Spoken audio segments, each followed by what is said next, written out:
So ito ngayon yung sitwasyon ng Bagyong Karina. Nandito ako ngayon sa condominium ko na tinitirhan.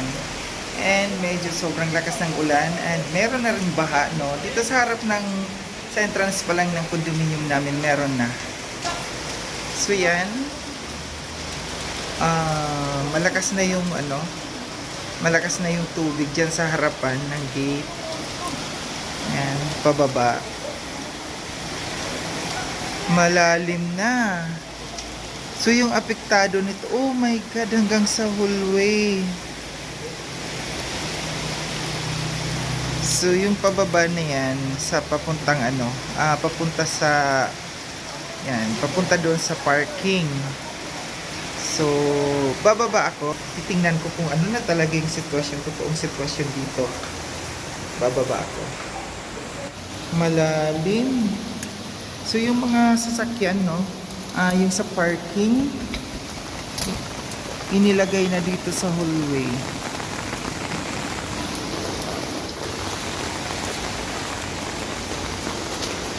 Malalim, oh. Ang lalim ng baha. Parang parking na itong hallway namin.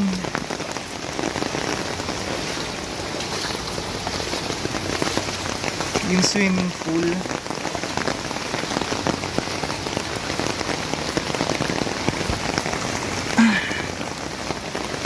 Oh my God. Parking na itong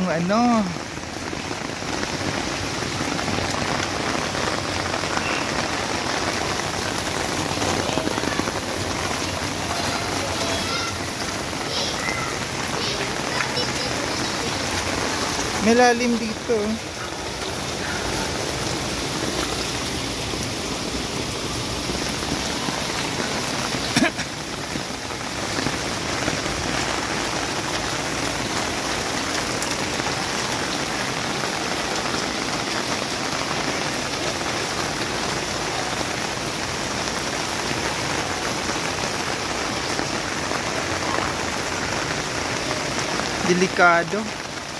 Delikado lumabas.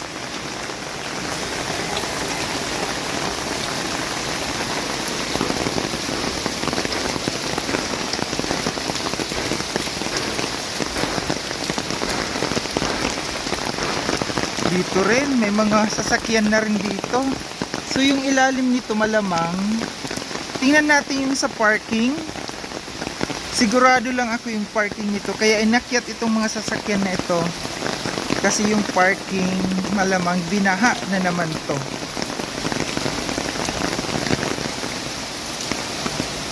Oh my God, oo nga. Ang lalim na ng tubig sa parking. Yan yung parking. Ilalim ng mga building.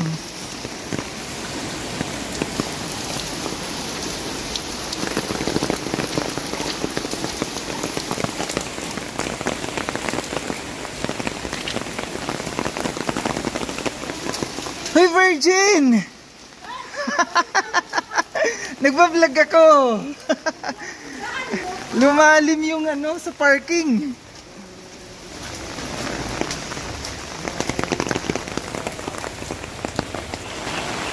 Ang lalim, oh. Ang tubig. Yung pababa, papunta talaga sa sa parking yung yung tubig.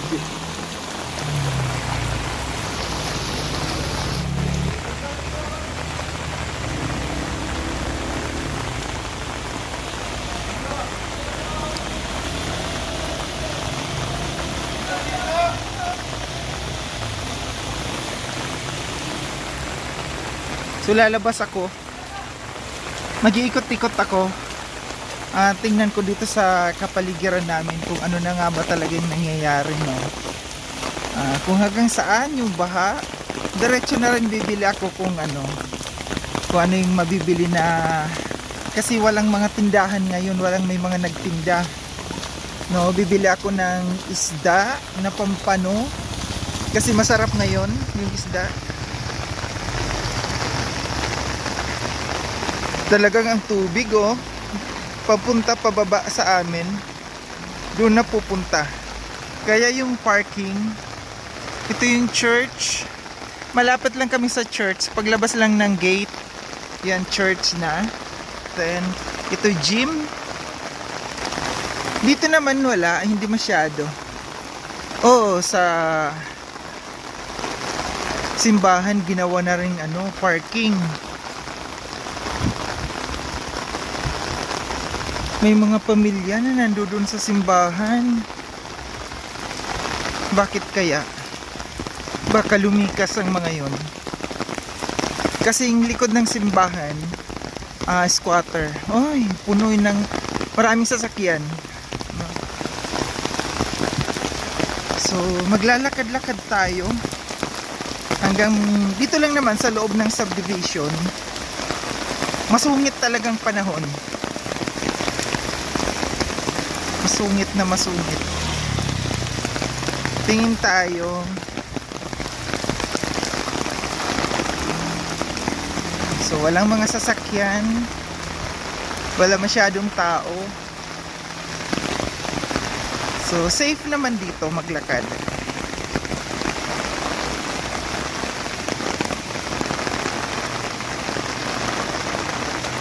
So, ito yung nangyari sa Bagyong Karina sa ngayon dito sa lugar namin, no?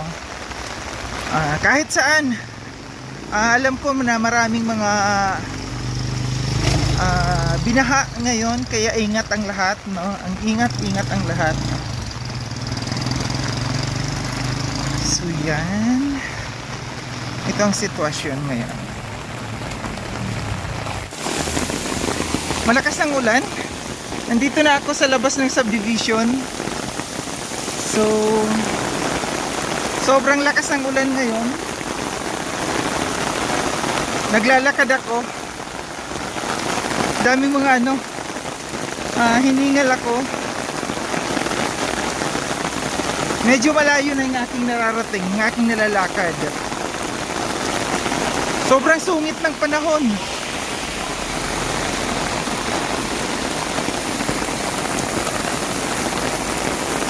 Ang kagandahan lang dito, walang hangin, no? Walang hangin,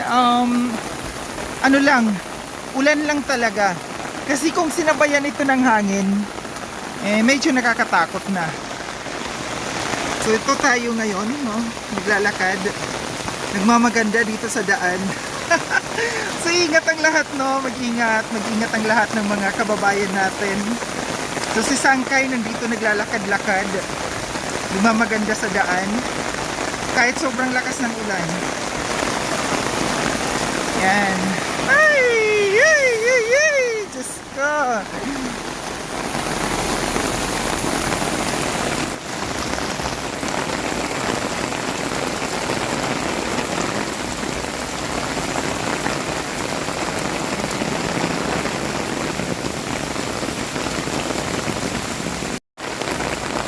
So andito na ako ngayon, no? Pauwi na, sobrang lakas pa rin ng ulan.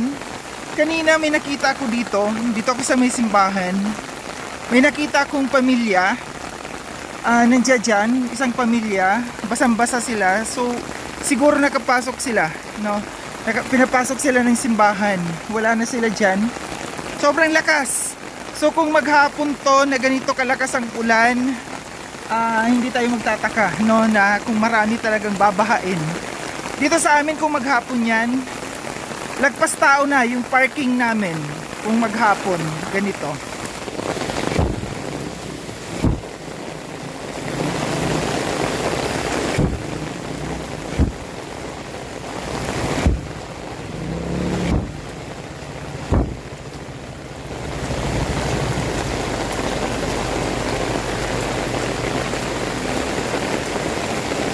Baha.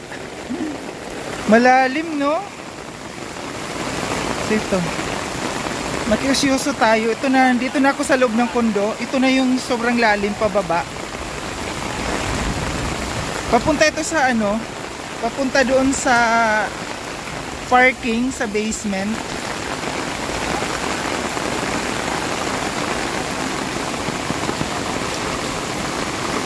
Baha na nga. Yan yung basement. Aapaw na. Apaw na yung basement. Buti walang mga sasakyan. Buti yung lahat ng sasakyan ay naiakyat, naalis dun sa parking. No? Pasok tayo. Dito lahat. Dito nagsiksikan lahat ng sasakyan. Ang hirap dumaan.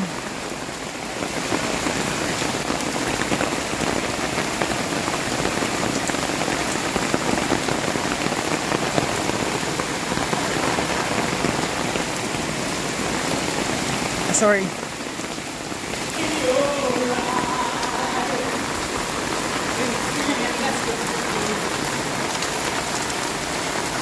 Grabe. Silipin natin ulit yung parking kanina. No. Dito tayo sisilip sa parking. Ayan na. Diyos ko. Siguro hanggang bewang na yan. Tao, yung lalim.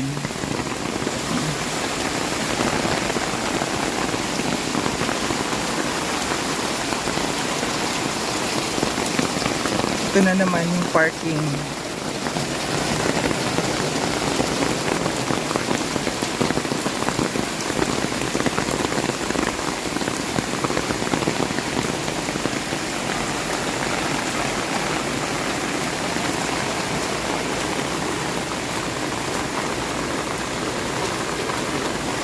Ang lalim na sa basement.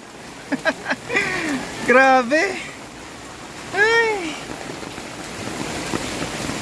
Grabe ito.